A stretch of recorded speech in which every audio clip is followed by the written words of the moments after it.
All right, this is the first letter on this channel, and it's taken from IELTS Academic 15.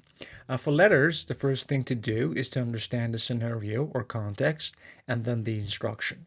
Let's read that together. Mrs. Barrett, an English-speaking woman who lives in your town, has advertised for someone to help her in her home for a few hours a day next summer. So someone is looking for help and you're going to apply for that. Write a letter to Mrs. Barrett, and in your letter, suggest how you could help her in her home.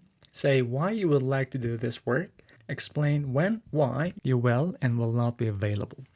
And also, it says you do not need to write any addresses and begin your letter as follows. Dear Mrs. Barrett. So the opening is always given. And this letter is formal because you're not writing to a friend. You can consider that as semi-formal, but it just makes it a little bit complicated. It's better to keep it simple and just say we have formal and informal letters. And this one is not to a friend, so it's a formal letter. Now, let's look at the structure of this letter. We always have an opening. So the opening is given, Dear Mrs. Barrett. Then, in the first paragraph, we need to write the reason. Why are you writing?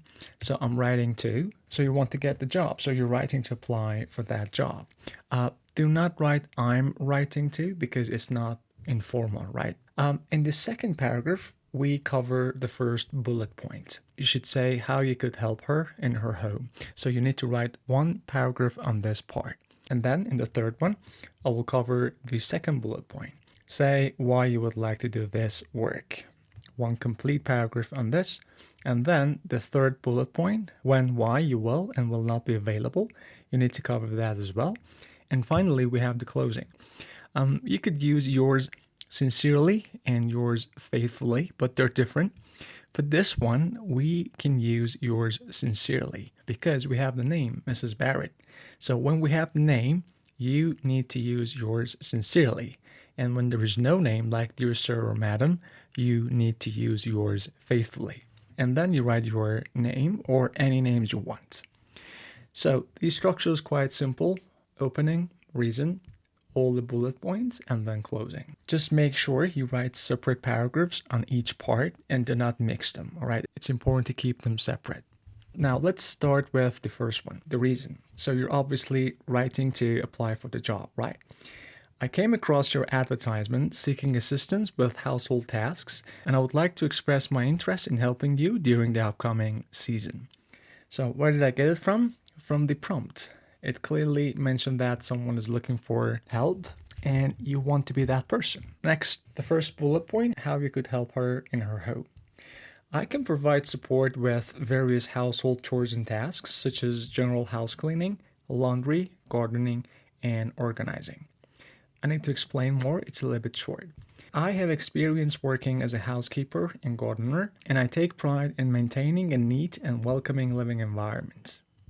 It's good enough, but I would like to add more. Additionally, I'm skilled in meal preparation and can help with grocery shopping, ensuring you have nutritious and delicious meals. Now, the second bullet point, why you would like to do this work. I'm enthusiastic about this opportunity because this is a great way to start this. I genuinely enjoy helping others and believe that lending a hand can make a significant difference in someone's daily life. More explanation. Your advertisement resonated with me, and I see this as a chance to contribute positively to our local community while gaining valuable experience. Now, the third one, when, why you will and will not be available. Regarding my availability, this is a great way to start this. I will be fully committed to assisting you on weekdays throughout the summer.